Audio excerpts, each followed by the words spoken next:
The first thing they told me after I became a park ranger in Yosemite wasn't where the emergency shelters were. It wasn't how to deal with black bears. It wasn't even how to call for a medevac. They handed me a folded sheet of paper. 7 rules. No title. No official park logo. Just 7 sentences typed on an old typewriter. I laughed. I honestly thought it was some kind of initiation prank for the new guy. Then I noticed every ranger in the room was watching me. Not smiling. Not waiting for me to laugh. Watching me the way people watch someone who's about to step onto a frozen lake. When I looked back up, my supervisor quietly said, "Memorize them." I asked why. He hesitated. Then he answered with something that still keeps me awake. Because none of us know why they work. We only know what happens when they don't. My name is Nathan Brooks. Before Yosemite, I spent almost 6 years working smaller state parks across Northern California. Search and rescue, trail maintenance, medical calls, lost hikers, the usual things. I dealt with mountain lions, flash floods, wildfires, and people who thought sandals were acceptable hiking gear. Nothing I'd seen prepared me for Yosemite. Not because the park was bigger, because the nights there followed rules that daylight never had to obey. I transferred in early September. Tourist season was slowing down. The crowds were thinner. The weather was cooler. Most of the senior rangers said that was the best time to learn the park.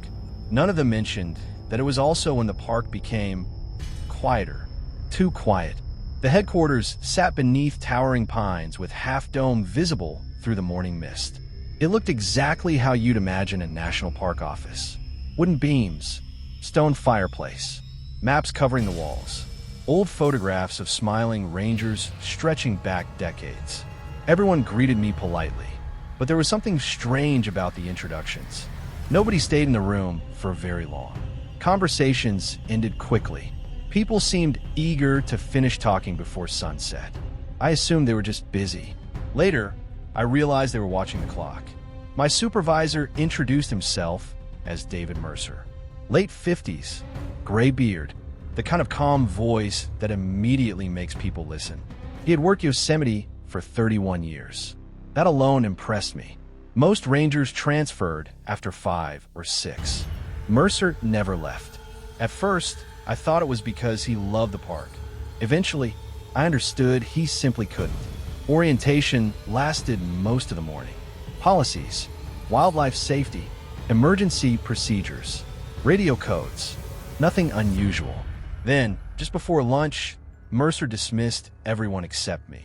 The room suddenly felt much larger. He walked over to an old filing cabinet tucked into the corner, unlocked the bottom drawer, removed a thin manila envelope. He slid it across the table.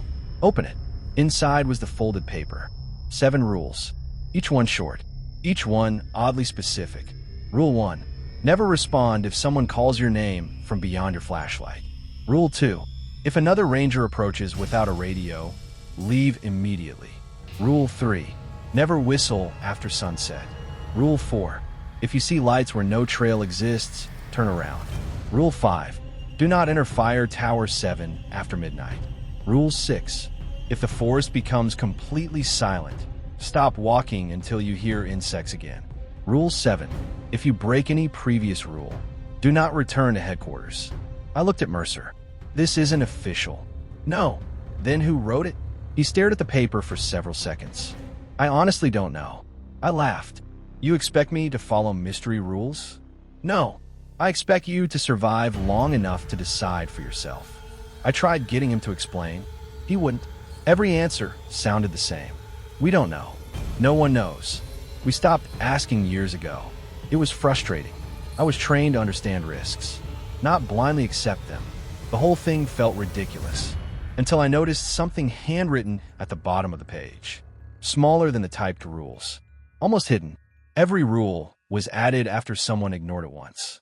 That sentence bothered me far more than the rules themselves. I asked Mercer what it meant. Instead of answering, he opened another folder.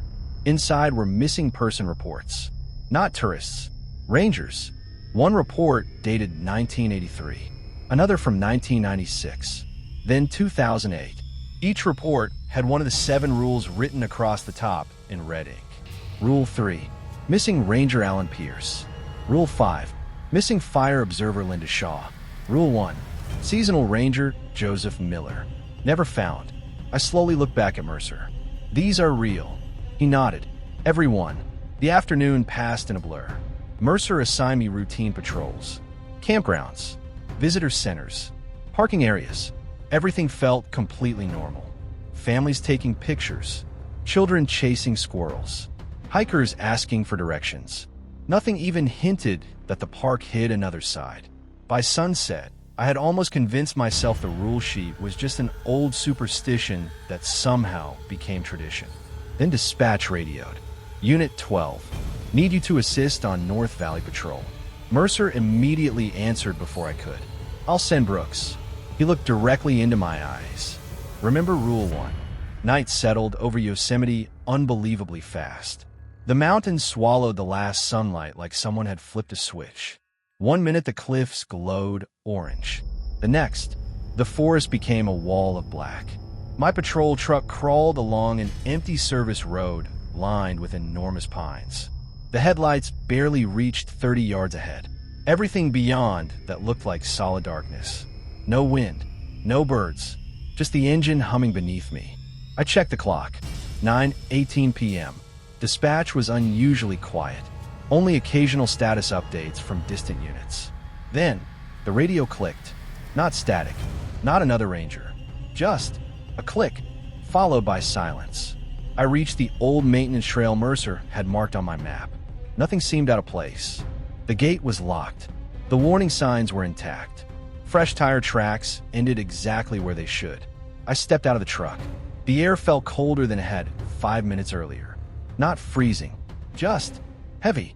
I swept my flashlight across the trees. Nothing. Then I heard it. Nathan. A man's voice. Calm. Friendly. It came from somewhere just beyond the edge of my flashlight. I froze. Nobody on patrol should have known my name yet. I hadn't introduced myself to anyone outside headquarters. The voice came again. Nathan, can you help me? It sounded close enough to touch, but my flashlight revealed nothing except trees. Then I remembered the first rule. Never respond if someone calls your name from beyond your flashlight. I stood perfectly still. The voice waited. Then it laughed. Quietly, like it had expected me to answer. And somewhere deeper in the darkness, another voice whispered my name too. The second voice sounded different. Younger. Female. Barely louder than the wind. Nathan. It came from farther back in the trees. The first voice answered it. He's here. Every muscle in my body locked.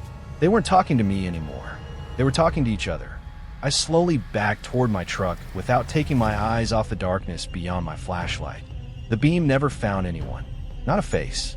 Not a body. Nothing. Yet I could hear branches bending beneath careful footsteps. They were moving, keeping pace with me, always just outside the light. I climbed into the truck, slammed the door, and locked it. The instant the locks clicked, everything stopped. The footsteps, the whispers, even the wind. The forest became so silent that I could hear my own heartbeat. Then, without warning, 3 slow knocks echoed against the passenger side window. Knock, knock, knock. I turned my head. Nobody was there. The window reflected only my own terrified face. Another 3 knocks. This time, from a driver's side. I threw the truck into gear and accelerated hard enough that gravel sprayed across the road. I didn't stop until the lights of headquarters appeared through the trees. Mercer was already standing outside, waiting. He looked at my face once and sighed. You heard them. It wasn't a question. I nodded. They knew my name. I know. How? He looked toward the forest instead of answering. We still don't know. Inside headquarters, nobody laughed when I described what happened. Nobody looked skeptical. Instead, Luis, one of the senior night rangers, walked over to a cabinet and pulled out another folder. Inside were handwritten statements. Everyone began the same way. It knew my name before I ever spoke to it. Different years, different handwriting, same first sentence. My mouth went dry. How many people has this happened to? Luis quietly replied. Everyone who's lasted longer than a month. Mercer poured himself coffee. He didn't offer me any. You didn't answer? No. Good. Because if you had... He stopped. I waited. He never finished the sentence. Instead, he He unfolded a large topographic map of Yosemite. Only, it wasn't the map tourists bought at the visitor center. Several trails had been crossed out with thick black marker. Entire valleys had circles around them. One section simply read, "Do not patrol after midnight." I pointed. That area isn't closed on the public map. It isn't on the public map. I leaned closer. There were dozens of handwritten notes. Lights reported here. 3 disappearances. Never found. Voice activity increases after snowfall. One location had a single sentence underlined 3 times. Fire Tower 7. I remembered Rule 5. What's in the tower? Luis laughed. Not because it was funny, because he'd heard the question too many times. We've never stayed long enough to find out. The next evening, Mercer paired me with Luis. If you're going to keep working nights, he said, you need to learn how to recognize when the park changes. The park changes? You'll know. I hated that answer. It seemed like every question ended with the same response. You'll know. Luis was the opposite of Mercer. Younger, more talkative, former Army. He carried himself like someone who had already survived worse things than most people ever would. About 20 minutes into patrol, he suddenly switched off the truck's headlights. The road disappeared into darkness. What are you doing? Listening. I frowned. For what? The forest. At first I thought he was joking. Then I noticed something. No insects. No wind. No owls. Nothing. The silence felt unnatural. Luis immediately restarted the engine. We're leaving. What? Now? He spun the truck around without another explanation. Only after we'd driven nearly half a mile did the sound of crickets return. Luis finally relaxed. That was Rule 6. I stared at him. The silence. It isn't silence. What is it? He looked in the rearview mirror. I don't know. But every ranger who kept walking through it disappeared. My rational mind refused to accept any of this. There had to be explanations. Acoustics, wildlife patterns, psychology, mass hysteria, anything. Then dispatch interrupted my thoughts. Possible injured hiker near Lower Falls. Luis acknowledged the call. We arrived in less than 6 minutes. A young woman sat beside the trail, crying. Twisted ankle. Nothing life-threatening. As I wrapped her ankle, she looked at us. I thought I'd never find anyone. Luis froze. What do you mean? I've been yelling for hours. I checked my watch. Dispatch had received the call only 9 minutes earlier. She kept talking. I heard another ranger before you got here. Luis and I looked at each other. What did he look like? She frowned. I never saw him. He stayed in the trees. He knew my name. My hand stopped moving. She continued. He kept telling me to walk toward his flashlight. Luis quietly finished tying the bandage, then asked the question that made my blood run cold. Did you? She slowly shook her head. No, he never stepped into the light. Luis exhaled. Good. We escorted her back to the parking lot. Before leaving, she asked something strange. Why was that other ranger smiling? Luis looked confused. I thought you said you never saw him. She did, for several seconds, then whispered. I didn't, but I could feel it. On the drive back, neither of us spoke much. Finally, I asked the question that had been eating at me. Has anyone actually seen whatever this is? Luis kept his eyes on the road. Not completely. What do you mean? You only ever see the part it wants you to. Around 1:30 a.m., we stopped in Overlook. Half Dome stood under bright moonlight. The view should have been breathtaking. Instead, Luis suddenly grabbed my arm. Don't move. What? Count them. I looked toward the valley. Small campfires dotted the darkness. 1, 2, 3, 7, 12, 20. Something felt wrong. The campgrounds were closed. There shouldn't have been any fires. Luis quietly said, there are no campsites down there. I stared harder. The lights weren't flickering like campfires. They were moving, slowly, in straight lines, as if dozens of people carrying lanterns were walking through parts of the valley where no trails existed. I whispered, who are they? Luis answered without taking his eyes off them. That's the only question nobody here wants answered. Just then, every single light stopped moving at exactly the same moment. Then, one by one, they all turned toward us. Even though they were only lights, I somehow knew they were looking back. The lights stayed perfectly still. There had to be at least 30 of them scattered across the valley floor. For almost 10 seconds, nothing happened. Then one disappeared, not because it went out, because it moved. Fast. One moment, it was nearly a mile away. The next, it was halfway across the valley. I blinked. It moved again. Closer. Not gradually. Instantly. Like distance didn't apply to it. Luis grabbed my shoulder. Back in the truck. Neither of us ran. Running, he later told me, attracted attention. Walking away suggested confidence. I didn't feel confident. I felt like every one of those lights was measuring the distance between us. We drove in complete silence for almost 15 minutes. Finally, I looked in the side mirror. One light remained, far behind us, following, not on the road, through the trees, keeping exactly the same distance no matter how fast we drove. When I looked forward again, Luis was already watching me. You saw it. It followed us. It always follows someone. The next morning, I went looking for answers on my own. Mercer had made one thing painfully clear.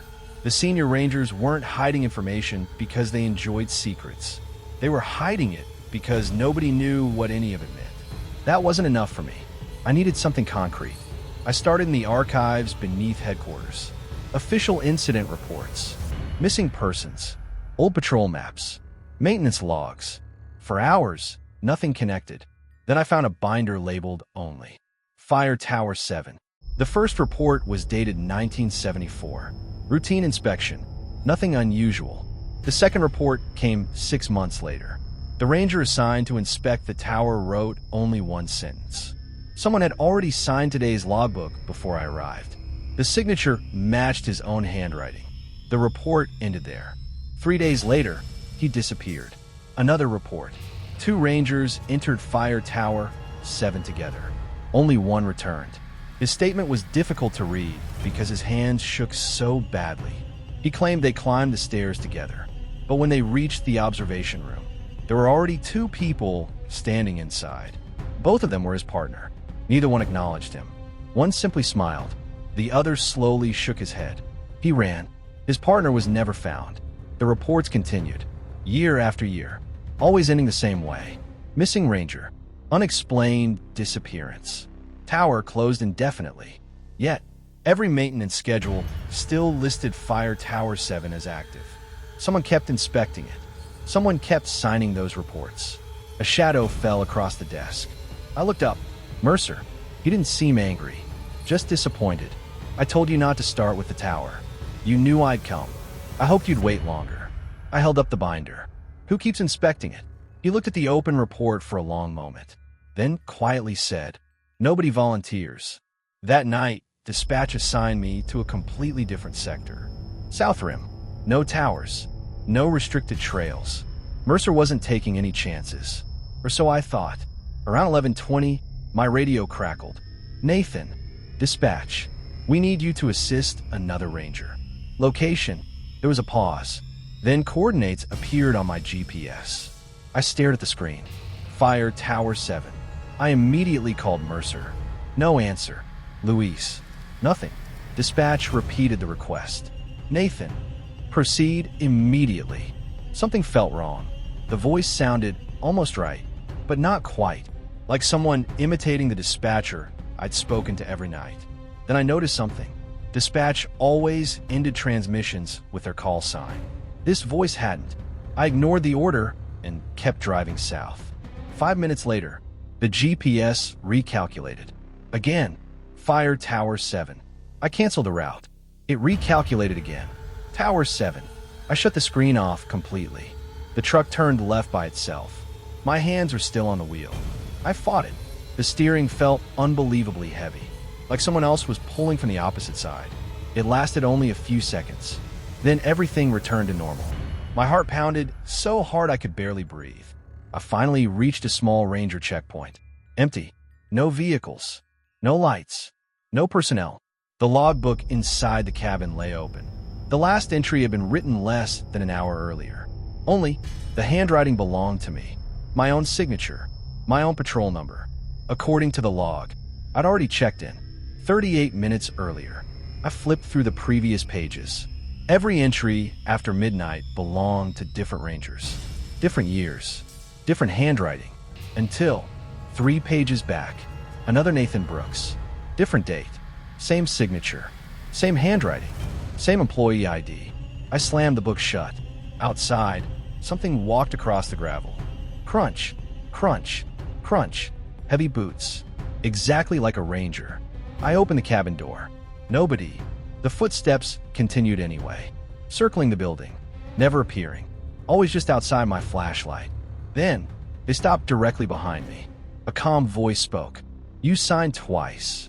I spun around. Empty road, dark forest, no one there. The voice sighed. "That makes it easier."